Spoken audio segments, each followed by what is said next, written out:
여러분 이 세상에 참 많은 만남들이 있죠. 그러나 이렇게 오늘 저와 여러분처럼 하나님의 말씀을 통해서 은혜를 나누고 또 하나님 말씀을 같이 나눌 수 있는 이 만남만큼 참 소중하고 가치 있는 만남이 없다라는 생각을 합니다.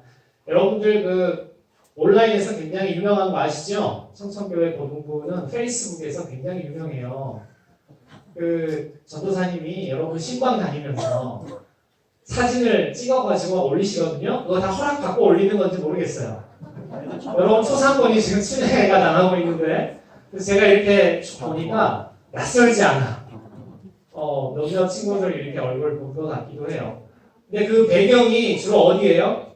편의점이에요. 편의점. 제가 가만히 보니까 우리 전도사님 마음속에 여러분들 잘 먹여야 된다는 것을 시대적 소명으로 갖고 있는 것 같아요.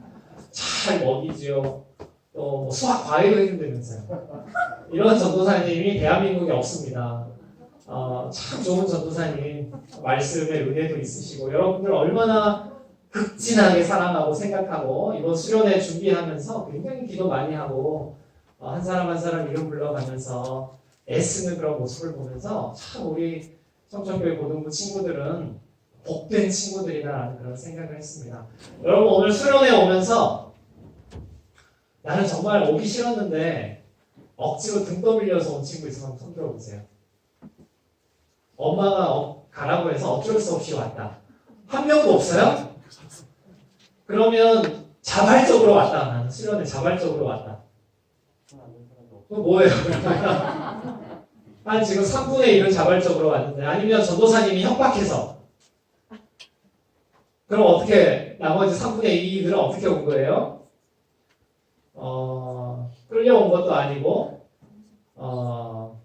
자발적으로 온 것도 아니고 제가 수련회를 여러 번 다니고 같이 친구들하고 수련회 인도하면서 느끼는 것은 억지로 밀어서 정말 강제적으로 수련회에 끌려왔든 아니면 내가 자발적으로 기도하면서 내가 수련회 은혜를 사모하는 마음으로 왔든 분명한 것은 우리를 이 자리로 부르신 분은 하나님이시라는 사실입니다.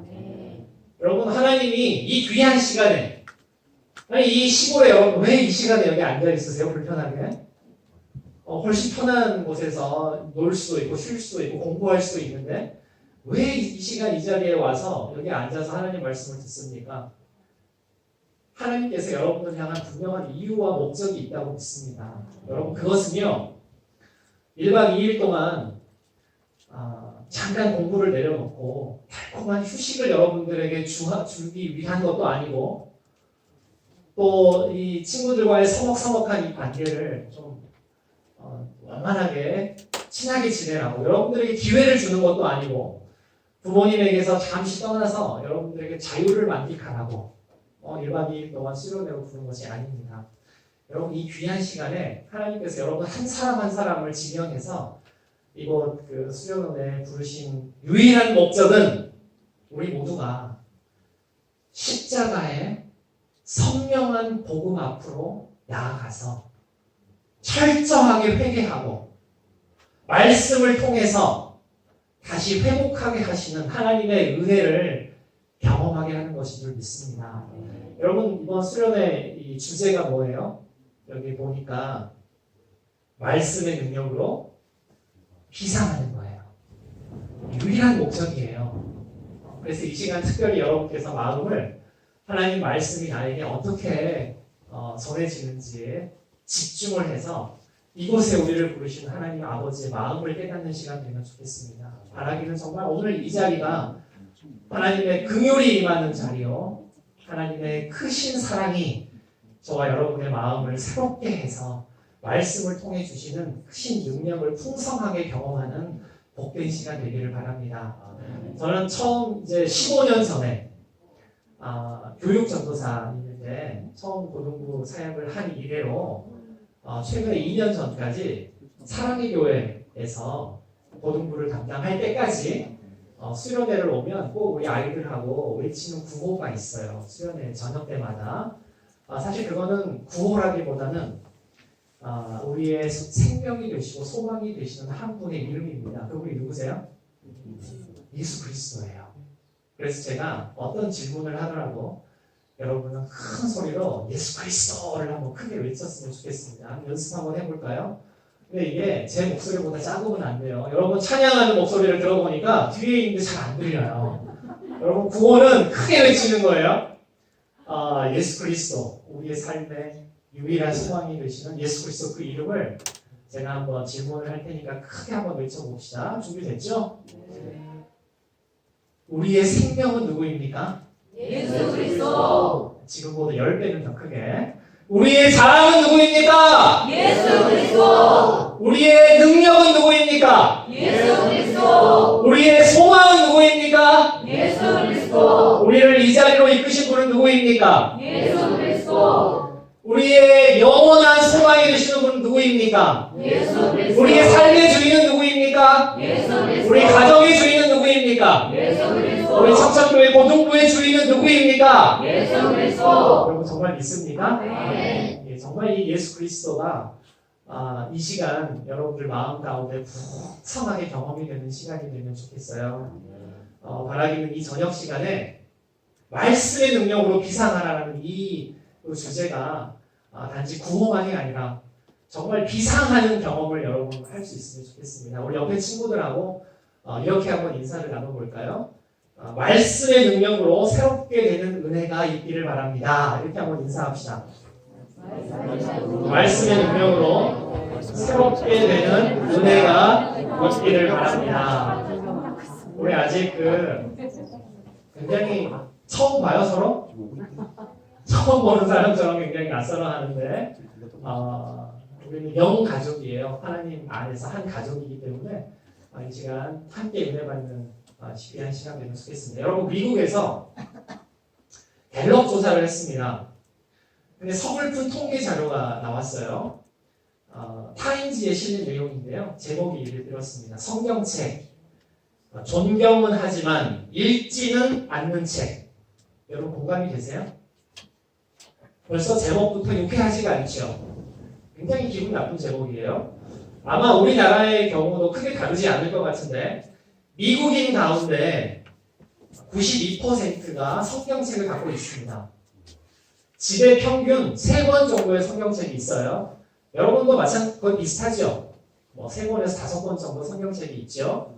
그러나 실제로 성경을 읽는 사람은 많을까요? 적을까요? 거의 없게 된 거예요. 유일하게 성경책을 읽는 시간이 언제냐면 방금 좀 전 목사님이 읽은 것처럼 설교 전에 성경 공독하는 시간이 유일하게 성경책을 보는 시간입니다. 여러분도 그러세요? 아니요. 네. 여러분은 아닌 것 같아요. 성경의 첫 책 이름이 뭡니까? 성경의 맨 처음 나온 책 이름이 뭐예요? 창세기. 고마워요. 반응을 해줘서. 이 창세기라는 거를 모르는 사람이 절반이 넘는데요. 미국인들 중에. 그리고 그 산상수훈이 있죠. 이건 누가 하신 말씀이세요? 예? 예수님 말씀이잖아요. 이거를 모르는 사람이 3분의 2가 넘어요. 산상수훈이 빌리그레암이 한 말씀이라고 생각하는 사람이 굉장히 많다고 합니다. 1980년대에는 그래도 성경책을 읽는 사람이 50% 정도 됐는데 2000년대에 들어서는요, 그게 쭉 떨어졌고, 최근에는 거의 성경책 읽는 사람이 없다는 거죠. 목사님, 그거는 미국이니까 그렇지, 우리나라는 좀 달라요. 라고 생각하는 친구들을 위해서, 교회 다니는 우리 중고등부 청소년 크리스찬들을 대상으로도 설문조사를 했습니다. 질문이 이거예요. 여러분, 집에서 엄마, 아빠한테, 야, 이제 게임 좀 그만하고 성경책 좀 읽어라. 라는 말을 한 번이라도 들어본 적이 있는 사람 얼마나 될까? 설문조사를 했어요. 교회 다니는 청소년들을 대상으로 한 거예요. 중학생의 경우에 몇 %쯤 나왔을 것 같으세요? 야, 게임 좀 그만하고 이제 그만 좀 놀고 핸드폰 좀 그만 보고 성경 좀 읽어라. 중학생 몇 %? 한번 게스 해보세요. 3%? 너무 절망적인 거 아닌가요? 31%가 나왔어요. 교회 다니는 애들 중에 여러분 이 수치가 많게 느껴지세요? 적게 느껴지세요? 많게 느껴져요. 자, 그러면 자, 고등학생의 경우에 야, 공부 좀 그만하고 게임 좀 그만하고 성경책 좀 읽어라 라는 말을 부모님으로부터 한 번이라도 들어본 적이 있는 사람, 고등학생 몇 %? 15, 또 20, 또 10, 거의 한 10%에서 20% 정도 될 거로 생각하시죠. 결과는 0%예요. 여러분 이 믿어지세요? 저도 이게 믿어지지가 않아서 제가 그때 이제 고등부를 맡고 있었을 때였는데 사랑의 교회 고등부를 대상으로 실제로 예배 시간마다 물어봤습니다. 저희는 예배를 2번 나눠서 드리거든요. 500여 명이 모여서 예배를 드리는데 500명 중에 야 게임 좀 그만하고 성경 좀 읽어라 라는 말을 한 번이라도 들어본 친구 한번 손 들어봐라. 500명 중에 몇 명 들었을 것 같으세요? 너무한다 그건. 7명 들었어요. 500명 중에 7명. 그래서 제가 그 상황을 보면서 이야 역시 사랑의 교회는 달라. 다른 데는 0%인데 우리는 1%가 넘잖아 하고 제가 기뻐했을까요? 자, 여러분들 어떠세요? 자, 이제 여러분에게 묻습니다. 여러분들 중학교 때, 고등학교 때 신앙생활 하면서 집에서 부모님들한테 야, 공부 좀 그만하고 게임 좀 그만하고 성경책 좀 읽어라. 라는 말을 한 번이라도 들어본 적이 있는 친구 한번 손 들어보세요. 가정에서. 하나, 둘, 셋, 넷, 5명? 6명? 이렇게 많아요? 여러분 많은 겁니까? 지금 한 50여 명 앉아있는데 6명이 손 들었어요. 사랑의 교회보다 훨씬 나아요. 여러분. 여러분 이게 남의 일로 생각하지 마시고요. 정말 우리가 이렇게 성경을 가까이 하지 않는 현실입니다. 여러분 잘못이 아니에요. 이건 부모님 잘못이고 어른 잘못이고 선생님들 잘못이고 목사님 잘못이에요. 집에서는 자녀들하고 스카이캐슬도 보고 아람브라의 궁전도 보고 다 보면서 같이 성경은 보지 않고 가정 예배 드리지 않은 부모님 잘못입니다. 여러분 바라기는 수련회 마치고 집에 가잖아요. 그럼 부모님한테 떳떳하게 이야기하세요. 엄마, 아빠, 드라마 좀 그만 보고 성경 좀 읽으세요. 우리 가정 예배 좀 드리는 거 어때요? 이렇게 말할 수 있는 여러분 되기를 바랍니다. 아멘? 아멘. 여러분이 하셔야 돼요. 부모님이 못하면 여러분이 여러분 가정을 하나님 말씀 있는 믿음의 가정으로 변화시킬 수 있도록 여러분을 부르신 거예요. 이 수련회. 그 도전을 갖고 돌아가셔서 엄마 아빠 드라마 좀 그만 보고 성경 좀 보세요. 성경. 이렇게 말할 수 있는 크리스찬 청소년들 되면 좋겠습니다. 여러분 이번 수련회는 특별히 말씀에 이 초점을 맞춰서 오래전부터 준비를 했고 또 공부를 해왔다고 들었습니다. 이번 수련회를 마치고 돌아갈 때는 하나님 말씀에 대한 관점과 태도가 이전과는 확실하게 달라져야 됩니다. 지금까지 생각했던 여러분이 대했던 하나님 말씀과는 완전히 다른 관점을 가지고 있어야 돼요. 여러분 제가 퀴즈 하나 낼게요. 성경에 잠언이라고 있죠? 잠언이 구약에 있어요? 신약에 있어요? 이거 어려운 문제인데. 자, 구약에 있다고 생각하는 사람. 절반. 자, 신약에 있다. 대체로 여기 절반은 손 안 드는 친구들이군요. 네, 절반은 일단 제가 무시를 하고 가야 되는 거죠. 잠언은 구약에 있어요. 여기서 진짜 퀴즈가 나갑니다. 이걸 맞추는 사람은 제가 전도사님하고 편의점 1일 자유이용권을 드릴게요. 어려운 문제예요. 잠언이 잠하고 언인데 한자로 무슨 뜻인지 아는 사람. 언은 무슨 언일까요? 말씀언. 이거는 너무 쉬운 거야. 잠은 무슨 잠? 자, 아는 사람. 짜잔? 잠은 무슨 잠이에요? 다 잠들어 있어 지금. 잠이 무슨 잠 모르겠어요? 이거 맞추면 정말 1일 그 자유이용권 드려요. 찍어보세요. 잠언. 어떤 말씀일까요? 잠언이. 무슨 잠이에요? 한자 좀 하는 친구들 알 수 있어요. 몰라요? 포기? 자, 잠은 바늘이라는 뜻이죠. 바늘장이에요. 바늘. 여러분 그러니까 잠언이라는 말씀이 무슨 뜻일까요? 바늘로 찌르는 말씀이라는 뜻이에요. 여러분 사실 근데 하나님 말씀이 잠언뿐만이 아니라 히브리서 4장 12절 말씀에 보면 혹시 이거 암송하는 친구 있을지 모르겠어요. 오늘 박철가 생겼어요. 그래요? 그럼 다 같이 한번 외워볼까요? 시작! 하나님의 말씀은 살아있고 활력이 있어서 좌우의 날선 어떤 검보다도 예리하여 혼과 영과 및 관절과 골수를 어떻게? 찔러! 쪼개기까지 한다. 여러분 이게 무슨 말씀이에요? 하나님의 말씀이 죽어있는 말씀이 아니에요. 글자로 남아있는 말씀이 아니고 살아있는 말씀이래요. 액티브하대요. 우리가 읽기를 기다리고 있는 그냥 글자로 된 말씀이 아니고 액티브한 거예요. 파워풀한 거예요. 뿐만이 아니라 날카로워요. 그리고 찔러요.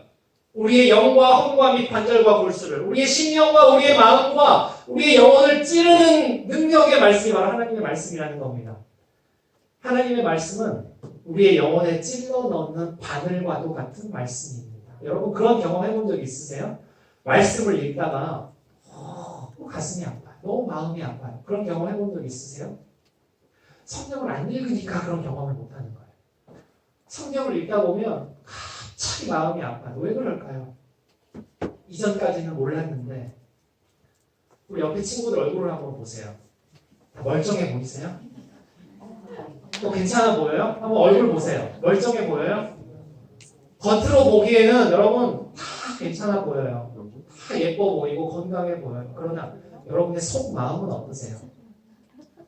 여러분의 속 마음은 말할 수 없는 서러움이 있을 수 있고 외로움이 있고 분노가 있고 아픔이 있고 열등감이 있고 죄책감이 있고 다른 사람은 모르지만 나만이 알고 있는 많은 온갖 죄악된 것들이 내 안에 있다는 것을 말씀을 통해서 깨닫게 되면서 나를 보시는 하나님 아버지의 마음은 얼마나 아프실까. 여러분 그걸 깨닫게 되는 거예요. 찌르는 거예요. 그럼 나도 아파요. 여러분 제가 이 시간 강의하려고 이걸 하나 가져왔습니다. 진짜 바늘이에요. 이 바늘 제가 가져온 이유가 두 가지가 있는데 하나는 설교 듣다가 좋은 친구들 있으면 한 번씩 찔러주려고 가져왔지만 그런 일은 없을 것 같아요. 여러분 한번 상상을 해보세요. 정말 이건 날카로운 바늘입니다. 내가 이거를 이 친구 목에다가 한번 찔렀어요. 목에도 찌르고 팔에도 찌르고 다리도 찌르고 배에도 다 찔렀어요. 그러면 정상적이라면 여러분 어떻게 반응하실 거예요? 아야! 비명을 지르고 어떤 친구들은 목사님 막 때릴지도 몰라요. 그게 정상 아닙니까? 바늘로 찌르면 아파야 돼요. 그게 건강한 거예요. 그게 정상이에요. 상상을 해보세요. 바늘로 찔렀는데 아무런 느낌이 없어요. 아무렇지도 않아. 심지어는 찌른지도 몰라요. 큰일 난 거죠. 바로 병원에 가야 됩니다. 여러분, 말씀은요, 하나님 말씀은 바늘과 같다 그랬죠. 오늘 이 저녁 시간에 하나님의 말씀이 여러분의 심령을 찌르고 여러분의 영혼을 찌르고 여러분의 마음을 찌를 겁니다. 그럴 때 아무런 느낌도 없이 그냥 구경꾼처럼 앉아있지 말고 말씀 앞에서 어린아이처럼 순전하게 반응하는 여러분 되면 좋겠습니다. 여러분 그게 하나님 말씀이 바늘과 같다는 거예요. 찔러요. 여러분이 아픔을 경험해야 되고 바늘을 통해서 공급되는 하나님의 능력으로 치유가 되고 회복이 되는 그런 은혜를 경험하는 복된 시간 되기를 바랍니다. 오늘 우리가 읽은 성경 말씀에도 보면요. 환자가 한 명 나오죠. 어떤 환자예요? 나병 환자입니다. 근데 이 나병이 어떤 병인지 여러분은 모를 거예요. 우리 주변에 있지가 않아요. 이 나병이라는 것은 예전에는 문둥병이라고 불리기도 했고 요즘에는 한센병이라고도 해요. 그래서 저기 전라남도 소록도에 가면 국립소록도병원에 요즘에도 300~400명 정도 되는 환자들이 거기에 격리돼서 수용되어 있습니다. 근데 이 병은요, 육체적으로 감각이 무감각해져서 내가 어떤 상태에 있는지를 모르는 병이에요. 나균이라는 이 바이러스가 신경 속에 침투해 오면 그 부분이 무감각해져요.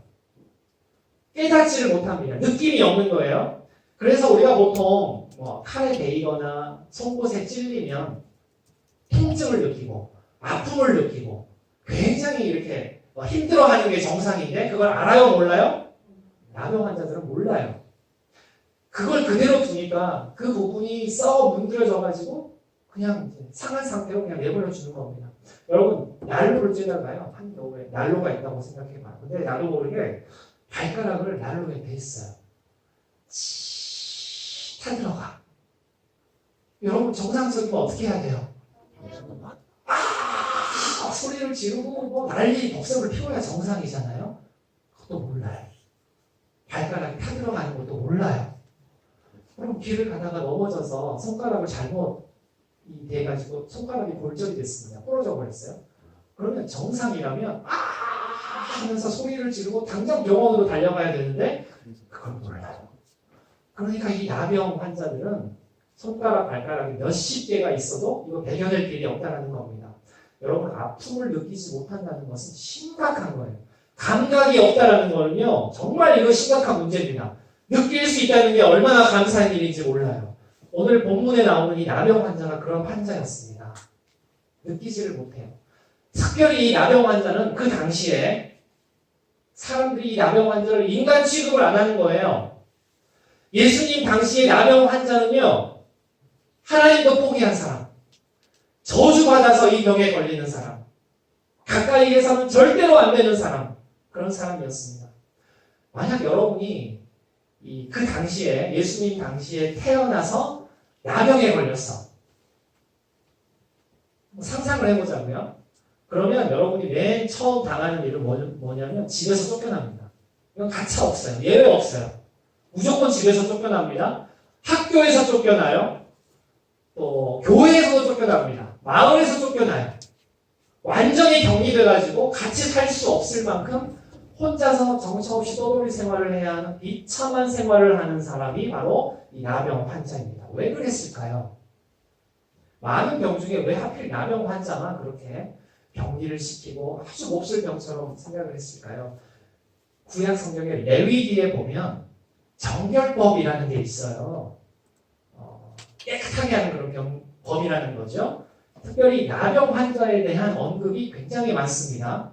예를 들어서 목사님이 나병 환자예요. 제가 지나가다가 툭 건드렸어요.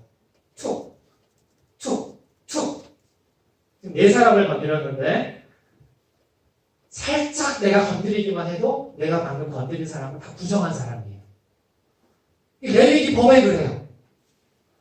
나병 환자가 의자에 앉았어요. 그러면 이 의자도 뭐예요? 부정한 의자예요. 나병 환자가 마이크를 만졌어요. 그러면 이 마이크도 부정한 마이크가 돼요.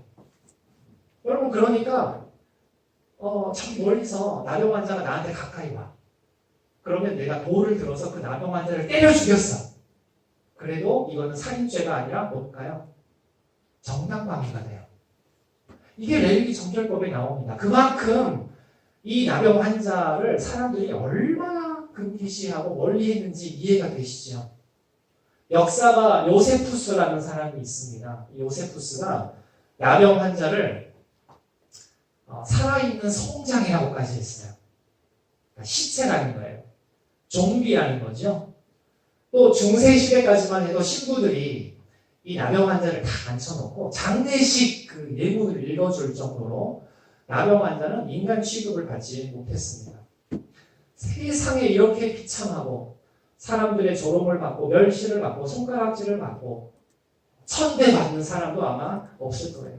같은 사건을 기록하고 있는 누가복음 5장 말씀 보니까 이 나병 환자를 가리켜서요. 온 몸에 나병이 든 사람 이렇게 이제 기록을 합니다. 그러니까 이 사람이요 한두 군데 그냥 아픈 게 아니고 온 몸에 이미 나균이 다 들어와가지고 중증 나병 환자라는 거예요. 더 이상 어떻게 손을 쓸 수 없는 그런 사람이라는 겁니다. 여러분 한번 상상을 해보십시오. 나병 환자의 증상이 이래요. 여러분 그 설교를 들을 때 나병 환자가 나오면 그 사람 그랬겠다라고 생각하지 마시고 이거를 내 일처럼 생각해야 돼요. 여러분이 지금 나병 환자라고 한번 생각하고 상상을 하고 한번 들어보세요. 나병 환자 증상이 이렇습니다. 아침에 자고 일어나면요, 머리카락이 한 움큼씩 빠져요. 매일매일 머리카락이 빠집니다. 탈모가 너무 진행이 되다 보니까 보기에 어떨까요? 일단 보기에 안 좋아요. 진물과 고름이 흐르는 온 몸에서 고름이 흐르고 진물이 나니까 냄새가 어떨까요? 그 역한 냄새 여러분 한번 맡은 적 있으세요? 고름 썩는 냄새, 살 썩어 들어가는 냄새. 온 몸이 지금 그렇게 썩어갑니다. 이빨은 절반 이상 빠졌을 거예요. 이빨이 없으면 여러분 말 잘 못해요. 발음이 명확하지가 않습니다. 이빨이 절반 정도 빠졌어요. 관절이 다 썩어가지고요. 다리는 활처럼 휘어버렸을 겁니다. 제대로 서 있지도 못해요. 뭉툭해진 손마디. 손이 이렇게 생긴 게 아니고 뭉툭해졌어요. 이걸로는 아무것도 집을 수가 없습니다. 육체적인 고통이 이루 말할 수가 없겠죠. 근데 이 나병 환자가 육체적인 고통도 있지만 정말 더 힘들었던 것은 사람들의 수군거림이었어요. 너 하나님도 버린 사람이잖아. 너 하나님이 저주해서 그런 거야. 너 하나님이 너 포기했어. 너 저주받았어. 라는 사람들의 조롱과 멸시와 손가락질 때문에 그는 정신적으로도 굉장히 주눅이 들어서 아무런 소망이 없이 살아가는 그런 사람이었습니다. 어느 날 이 나병 환자가 예수님에 대한 소문을 듣습니다. 예수님이 고쳐주시면 병자들이 다 낫는데, 안진뱅이도 다 일어선대, 소경도 눈을 뜬대, 모든 병자들이 예수님 만나면 다 치유를 받는데 그 소문이 온 갈릴리 지방에 다 퍼졌단 말이죠. 이 나병 환자도 그 소문을 듣습니다. 그리고 그 소문은 그에게 유일한 한 줄기 소망이 되었어요. 어떤 소망일까요? 나도 예수님을 만나기만 하면, 나도 예수님 앞에 나아가기만 하면 그 병자들처럼 나올 수 있겠지. 내 병도 치유가 될 수 있겠지 하는 그런 믿음을 가진 거예요. 그에게 이런 믿음과 소망이 있었어도요. 여러분 한번 상상을 해보세요. 예수님 앞에 실제로 나아가는 것은 쉬운 일이었을까요? 어려운 일이었을까요? 이거는요. 상상할 수 없는 거의 불가능에 가까운 일이었습니다. 1절 말씀 보니까 예수님을 둘러싼 수많은 사람이 있어요. 허다한 무리가 예수님을 둘러싸고 있습니다. 예수님이 지금 군중들에 둘러싸여 있어요. 그 사이를 헤집고, 나병 환자가 그 당시에 헤집고 들어가서, 비집고 들어가서 예수님 앞에 나아가서 예수님을 1대1로 만난다고요? 여러분 이게 가능한 일입니까? 지나가다가 사람들이 돌로 쳐 죽일 수도 있는데요. 어떻게 이게 가능해요? 불가능한 일입니다. 도저히 보통 나병 환자들이라면 생각할 수 없는 그런 일이에요. 어떻게 그 사람들을 끌고 들어갑니까? 그래서 이 나병 환자가 결단을 해야 했습니다. 생명의 위협을 무릅쓰고까지 오직 한 가지 목적을 위해서 나는 주님께 나아가야 되겠다라는 결단을 합니다. 하나님의 아들이라는 이 예수님 앞에 나아가서 물어보고 싶었을 거예요. 여러분이 그 나병 환자라면 예수님 만나면 뭘 먼저 묻고 싶으시겠어요? 예수님 만났어요. 뭐가 궁금하세요? 정말 내 병이 하나님의 저주를 받아서 생긴 병입니까? 내가 뭘 그렇게 잘못했길래, 우리 가정이 뭘 그렇게 잘못했길래 왜 나에게 이런 고통을 주십니까? 라고 물어보고 싶은 마음도 있었겠죠. 정말 이 나병 환자가 원하는 것은 뭐였을까요? 네, 자신의 아픔과 고통과 자신의 병을 솔직히 예수님께 다 투명하게 오픈을 하고 예수님께 다 보여주고 나를 낫게 해주십시오. 나를 치유해 주십시오. 이게 그 나병 환자가 원하는 건 아니었겠습니까? 오직 예수님만이 나를 고치실 수 있는 유일한 소망이라는 믿음이 있었기 때문입니다. 여러분 성경에 보면요. 예수님 앞에 이렇게 나아가려는 이런 결단 자체를 예수님 만나야지, 예수님께 나아가야지 라고 생각하는 결단 자체를 예수님은 큰 믿음으로 여겨주세요. 주님만이 나의 치료자가 되시고 주님만이 나의 문제의 해결자가 되시고 주님만이 나의 유일한 소망임을 알기 때문에 정말 절박하고 정말 간절한 마음으로 주님께 나아가는 것 자체를 예수님은 귀한 믿음으로 여겨주신다는 말입니다. 여러분 이 시간 저와 여러분에게 그런 믿음이 회복되기를 바랍니다. 여러분 앞으로 살면서요.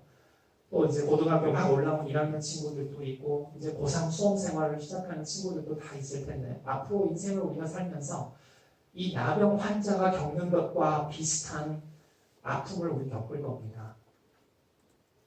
외로움도 있을 거예요. 절망감도 있을 거예요. 사람들로부터 당하는 멸시도 있을 거예요. 조롱도 있을 거예요. 여러분 그럴 때마다 우리가 끝까지 믿고 의지하고 신뢰할 수 있는 분은 오직 예수 그리스도라는 사실을 여러분 꼭 기억하시기 바랍니다. 여러분이 힘들 때요. 여러분 마음이 어려울 때 게임이 여러분에게 도움이 되는 건 아닙니다. 스마트폰이 여러분에게 위로를 주는 게 아니에요. 그건 여러분을 망치는 거예요. 여러분이 힘들 때 술이나 담배나 웹툰이나 다른 건전하지 못하는 그런 영상들로 도피하지 마세요. 시편 121편에 시편 말씀 여러분 혹시 아십니까? 내가 산을 향하여 눈을 들리라. 나의 도움이 어디서 올까? 나의 도움이 천지를 지으신 여호와에게서로다. 오직 여호와 한 분만이, 예수님만이 우리의 삶의 유일한 도움의 근원이 되시는 줄 믿으시기 바랍니다. 여러분 이 말씀이 이 저녁 시간에 여러분의 심령에 바늘로 찌르는 능력의 말씀으로 경험되면 좋겠습니다. 여러분 이 나병 환자는 그렇게 생명을 걸고 예수님 앞에 나간 거예요. 보통 사람이 할 수 있는 거 아니에요. 생명을 걸고 나갔습니다. 그리고 마침내 주님 앞에 하면서 침을 뱉은 사람들이 분명히 있었을 겁니다. 돌을 던지는 사람이 있었을 거예요. 하지만 이 모든 어려움들을 무릅쓰고 나병 환자가 예수님 앞에까지 나아갑니다. 그리고 주님 발 앞에 당장 꿇어 엎드려서 뭉툭해진 손을 주님 앞에 내밀면서 지난 세월 동안 겪었던 서러움, 분노, 자기 영민의 감정에 북받쳐서 아마 서러움 가득한 목소리로 주님께 부르짖었을 겁니다. 뭐라고 이야기합니까? 오늘 본문 말씀 한번 보세요. 뭐라고 합니까? 주여 원하시면 저를 깨끗하게 하실 수 있습니다. 이렇게 점잖게 우리가 번역이 됐지만 실제 나병 환자가 어떻게 말했을까요? 이렇게 얘기했을까요? 한번 상상을 해보세요, 여러분. 그 험난한 과정을 거쳐서 예수님 앞까지 왔어요. 생명을 걸고 왔어요. 정말 울부짖었을 겁니다. 포효하는 짐승의 그런 소리처럼 매달리지 않았겠어요? 주님 살려주세요. 주님이 원하시면 고칠 수 있지 않습니까? 살려주세요. 이빨이 빠졌다니까요. 발음이 안 좋아요. 입이 문드러진 상태입니다. 제대로 서 있을 수가 없어요. 바로 엎드려가지고 주님 살려주세요. 그 순간 주위에는 아마 차가운 긴장감이 맴돌았을 겁니다. 무리들은 수군거리기 시작합니다. 아니 저 더러운 눈둥이가 어떻게 여기까지 왔지? 돌 가져와 돌! 당장 끌어내! 예수님의 제자들도 그랬고 군중들도 그랬고 심지어 가족들까지도 외면하고 버렸던 그 나병 환자를 예수님은 외면하지 않으시고 긍휼히 여기시고 불쌍히 여기시고 부드러운 눈빛으로 바라봐 주세요. 여러분 그 장면이 여러분 머릿속에 그려지십니까? 우리 주님은 이미 그 나병 환자의 내면의 아픔과 고통을 다 아셨어요. 지금껏 살아오면서 얼마나 많은 눈물을 흘리고 탄식을 쏟아왔을까? 여기까지 오면서 얼마나 힘들었을까? 그의 마음속에 있는 고통을 보시고 뿐만이 아니라 그의 마음 안에 있는 강력한 믿음을 보신 주님께서 순간 놀랍게도요. 손을 가져다 대시는 거예요. 이 나병 환자한테. 여러분 레위기 정결법 생각해 보세요. 예수님도 이 법을 다 아셨는데 이 나병 환자는 다가오면 돌로 쳐 죽여야 될 사람인데 예수님께서 손을 대셨단 말이에요. 율법으로 금지된 행위를 예수님 지금 하고 계신 겁니다. 벗겨진 살갗으로 노란 고름이 흐르고 진물이 흐르고 냄새가 역겨운 그런 나병 환자에게 다가가는 것도 가당치 않은데 바라보는 것만 해도 가당치가 않은데 예수님이 손을 대고 만져주셨어요. 여러분 우리가 복음에 대해서 이야기를 할 때 보통 복음을 예수님의 말씀으로만 생각하는 경향이 많습니다. 복음은 성경책에 나와 있는 내용 아닌가요? 이렇게 생각하는 경우가 많아요. 그러나 복음은요, 예수님 자체가 복음입니다. 예수님이 복음이에요. 예수님의 말씀만이 아니라 주님의 삶이 복음이고, 주님의 행동이 복음이고, 주님의 눈물이 복음이고, 주님의 시선이 복음이고, 주님의 마음, 주님의 생각, 이 모든 것이 복음에 녹아들어 있습니다. 예수님이 만지셨어요. 그것이 복음이에요. 여러분, 정말 간절히 바라기는 이 시간 주님의 피 묻은 손이 여러분의 심령을 만져주시기를 바랍니다. 주님의 손이 여러분의 아픈 마음을 만져주기를 바랍니다. 주님의 손이 내 안에 있는 모든 연약함들, 나의 병든 육체를 만져주시기를 원하고, 우리의 무절제한 삶을 만져주시기를 원하고, 우리의 게으른 삶을 만져주시기를 원하고, 우리의 고쳐져야 할 모든 부분에 주님의 손이 만져질 수 있기를 바랍니다. 여러분, 나병 환자가 그걸 느꼈어요. 마음속으로 예수님의 따뜻한 그 마음을 느꼈을 때, 지금껏 세상을 향해, 하나님을 향해 가지고 있었던 모든 원망과 분노와 자기 연민과 서러움과 억울함과 모든 이런 아픈 마음들이 눈 녹듯이 사라졌음을 아마 깨달았을 겁니다. 여러분, 그러나 그것으로 끝이 아니에요. 우리 주님은 말씀하십니다. 다가가셔서 부드러운 눈으로 바라보시고 직접 손을 대실 뿐만이 아니라 우리 주님은 말씀을 하셨어요. 내가 원하노니 너는 깨끗함을 받으라. 여러분, 나병 환자를 향하여 말씀하시는 우리 주님의 음성을 한번 상상을 해보십시오. 내가 원하노니, 내가 원하노니, 만왕의 왕이요 살아계신 하나님의 아들이시요 온 인류의 구세주이신 예수 그리스도인 내가 원하노니 너는 깨끗함을 받으라. 네 병이 치유되기를 원한다. 네 몸속에 있는 모든 나귀는 사라질지어다. 여러분, 이런 주님의 말씀은요, 태초에 혼돈 속에서 천지의 만물을 창조하신 하나님의 그 능력의 말씀과도 같은 말씀이었고, 모세의 지팡이를 보시고 홍해를 가르시던 그 권능의 말씀과도 같은 말씀이었고, 죽은 나사로를 바라보시면서 나사로야 나오라고 말씀하신 그 생명의 말씀과도 같은 말씀이었습니다. 여러분, 그 후에 3절은 이렇게 기록합니다. 즉시 그의 나병이 깨끗하여진지라. 예수님의 말씀과 함께 놀라운 기적이 일어났어요. 여러분, 이 나병 환자의 입장에서 보면 말씀의 능력으로 비상하는 순간입니다. 이전에는 절대 생각할 수 없었던 순간이에요. 그러나 예수님의 말씀 한마디 때문에 놀라운 기적이 일어났습니다. 깨끗함을 받으라 라는 이 말씀 한마디에 즉시 그 나병 환자의 흉한 모습이 놀라운 기적으로 치유가 됐어요. 뭉툭해진 손과 발에는 새 살과 새 관절이 돋았고, 일그러진 그의 피부는 다시 예전 상태로 깨끗하게 회복이 된 겁니다. 여러분, 창조하신 분은요, 회복하실 수 있는 줄 믿습니다. 만드신 분은 고칠 수 있는 능력이 있는 줄 믿습니다. 우리 주님은 못하실 일 전혀 없으신 능력의 주님인 줄 믿습니다. 여러분, 아멘입니까? 아멘. 주님 말씀 한마디면 됩니다. 여러분, 그 말씀을 아멘으로 받아들이셨다면 주님 말씀 한마디면 돼요. 깨끗함을 받으라. 일어나 걸으라. 마음의 모든 상처와 눌림과 죄책감에서 자유케 되기를 원한다. 이 말씀 한마디면 충분합니다. 이런 주님의 음성이, 주님의 말씀이 이 시간 바늘로 찌르는, 영혼을 찌르는, 우리의 영혼을 소성케 하는 능력의 말씀으로 경험될 수 있기를 바랍니다. 여러분, 그러나 그것으로도 끝이 아니에요. 그냥 고치고 끝이 아닙니다. 예수님 그에게 또 말씀하시죠. 4절 말씀해 보시면, 가서 제사장에게 내 몸을 보이고 모세의 명한 예물을 드려 저희에게 증거하라. 여러분, 예전에는 나병 환자가 나았냐 안 나았냐 이거를 결정하는 사람이 누구였을까요?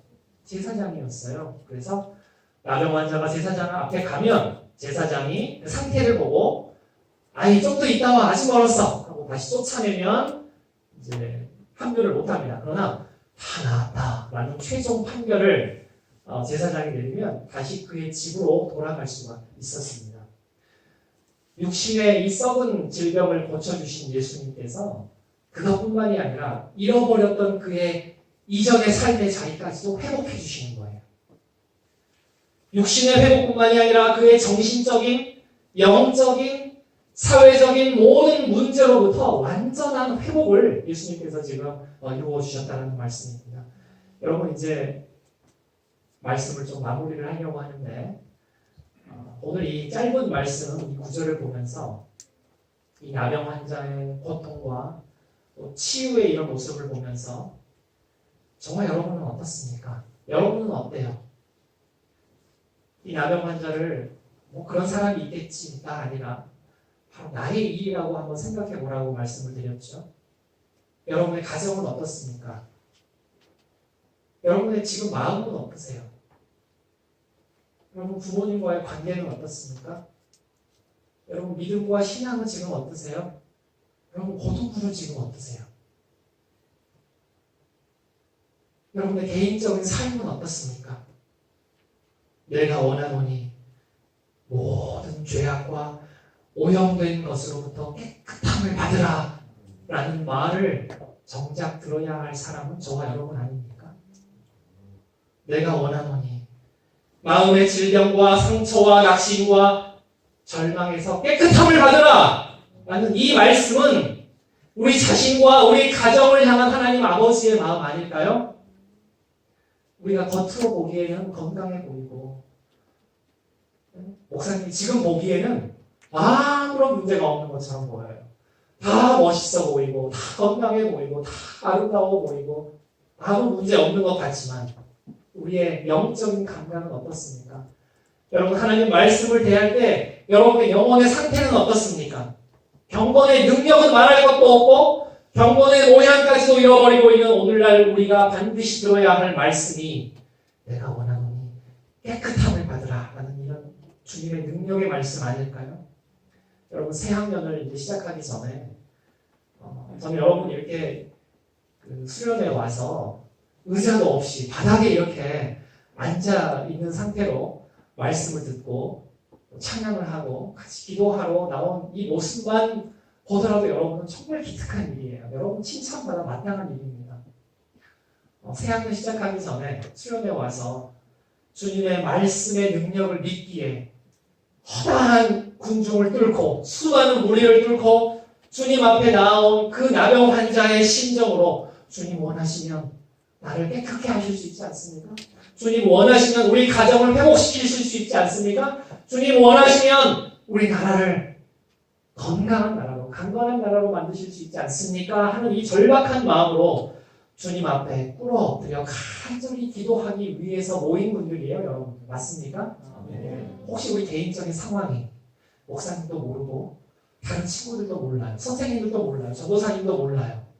그러나 우리의 개인적인 상황이 이전보다 더 악화될 수가 있고 하나님과 멀어진 삶을 살아왔을 수도 있고 가정적으로 또 친구와의 관계에 있어서 또 습관적인 죄의 문제와 죄책감 때문에 큰 고통 가운데 있다 하더라도 여러분 이 시간 반드시 기억할 것이 있습니다. 우리에게는 여전히 이 나병 환자가 붙들었던 것과 같은 확실한, 동일한, 유일한 소망이 있다는 것을 여러분 반드시 기억하시기를 바랍니다. 가장 확실한 피난처가 우리 앞에 서 계십니다.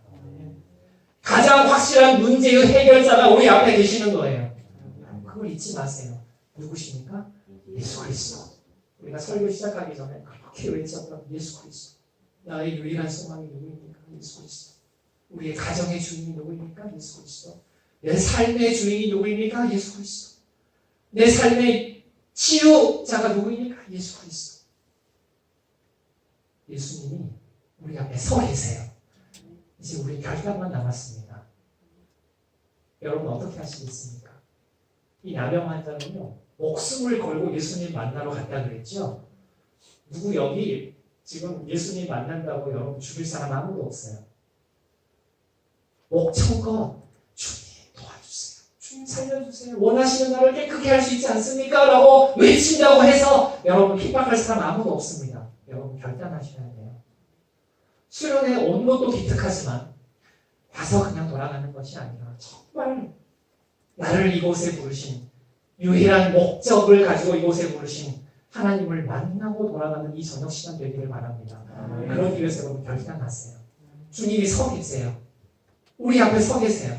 주님 앞에 나아가서 발 앞에 나아가서 나의 모든 문제와 나의 상처와 나의 아픔들을 다른 사람들, 군중들, 허다한 우리들 시선을 의식하지 않고 침을 뱉더라도 돌에 맞더라도 유일한 목적 나는 주님 앞에 나아가서 나의 문제를 해결하고 응답받아야 되겠다라는 그런 확신을 갖고 주님 앞에 나아가는 이 시간 되면 좋겠습니다. 주님 원하시면 저를 깨끗하게 하실 수 있지 않습니까? 이 기도의 제목이 이 저녁 시간 저와 여러분의 기도의 제목이 되기를 바랍니다. 여러분 야명이라는 거는 언제 마지막이에요? 야명이라는 거는 우리의 육신의 감각과 관련이 되어 있죠. 5가지 감각이 있어요. 뭡니까? 보는 거, 시각, 또 청각, 또 미각, 후각, 촉각 5개 감각이 있어요. 이 감각에는 5개 외에 하나가 더 있습니다. 그게 뭘까요? 오감 말고 육감은 뭡니까? 육감은 직관이에요. 인투이션이죠. 여자의 직관은 무섭다는 말이 있잖아요. 이게 이제 sixth sense인데 seventh sense가 있어요. 7번째 감각. 그게 뭘까요? spiritual sense예요. 영적인 감각이라는 게 있어요. 여러분 이게 정말 중요한 거예요. 이 오감은 우리가 막 다리 저리고 막 그러죠. 지금 막 감각이 마비된 친구들 있는 것 같아. 오감은 자주 마비가 돼요. 여러분 영적인 감각도 마비가 될까요? 안 될까요? 영적인 감각도 마비가 됩니다. 우리가 죄의 길을 걸어갈 때 정상적인 경우라면 하나님 아버지의 마음을 깨닫고 내가 이 행동을 하고 이런 말을 하고 이런 생각을 하는 것에 대해서 하나님 정말 슬퍼하시지 돌이킬 수 있는 게 영적인 감각이 살아있는 사람이에요. 영적인 감각이 무뎌져 있으면요 내가 죄를 짓고 또 이 죄를 짓는데도 이것이 죄인지도 모르는 수도 있고 이것이 잘못됐다는 것을 알면서도 돌이킬 수 있는 능력이 없는 사람이 영적인 감각이 마비된 겁니다. 그럴 때 영적인 침체가 와요. 여러분 영적인 감각이라는 거는요 하나님을 아는 감각이란 말입니다. 하나님에 대한 감각이에요. 그래서 우리가 영적인 감각이 다 있기 때문에 무엇이 하나님을 기쁘시게 하는지 무엇이 하나님을 영화롭게 하는지 우리 다 알아요. 무엇이 하나님을 힘드시게 하는지 하나님이 무엇을 혐오하시고 싫어하시는지 여러분 다 압니다. 그것이 영적인 감각이에요. 여러분 영적인 감각이 깨어나야 됩니다. 영적인 감각이 마비가 될 때 얼른 치료를 하고 회복이 돼야 되는데 자기 상태를 모르기 때문에 바늘로 찔러도 모르는 거예요. 내가 지금 죄의 상태에 있는데 내 영혼이 지금 피를 철철 흘리고 당장 수술을 해야 되고 당장 주님의 성기가 필요한데 그걸 모르는 거예요. 못 느껴요. 나병 환자처럼. 여러분 심각한 거 아닙니까? 여러분의 영적인 상태는 지금 어떻습니까? 이 감각이 무뎌지니까요. 죄 가운데 살아가는 겁니다.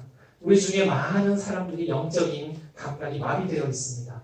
바늘로 찔러도 통증을 느끼지 못해요. 하나님 말씀을 읽어도 마음의 가책을 느끼지 못합니다.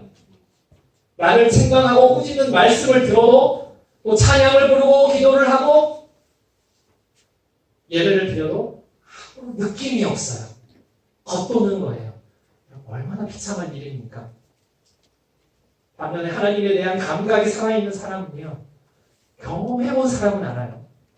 이거를 경험해본 사람만 알아요. 우리가 찬양을 할 때, 하나님 말씀을 들을 때 하나님의 음성을 듣습니다. 영적인 청각이 깨어요. 믿음의 눈이 떠져서 하나님의 영광이 보여요. 우리의 마음으로 하나님의 사랑을 경험해요. 하나님의 인격을 냄새를 맡아요. 여러분 영적인 감각이 어떻습니까? 영적인 감각이 살아나는 수련회 되기를 바랍니다. 여러분 특별히 이번 겨울 수련회요. 정말 기도의 제목 한 가지를 붙들고 간구하는 것은 하나님을 향한 나의 영적인 감각이 깨어나도록 은혜를 내려 주시옵소서. 여러분의 영적인 감각이 다시 살아날 수 있게 되기를 바랍니다. 하나님에 대한 감각이 살아날 수 있기를 바랍니다. 여러분 오늘 말씀을 생각하면서 같이 한번 찬양하면 좋겠는데요.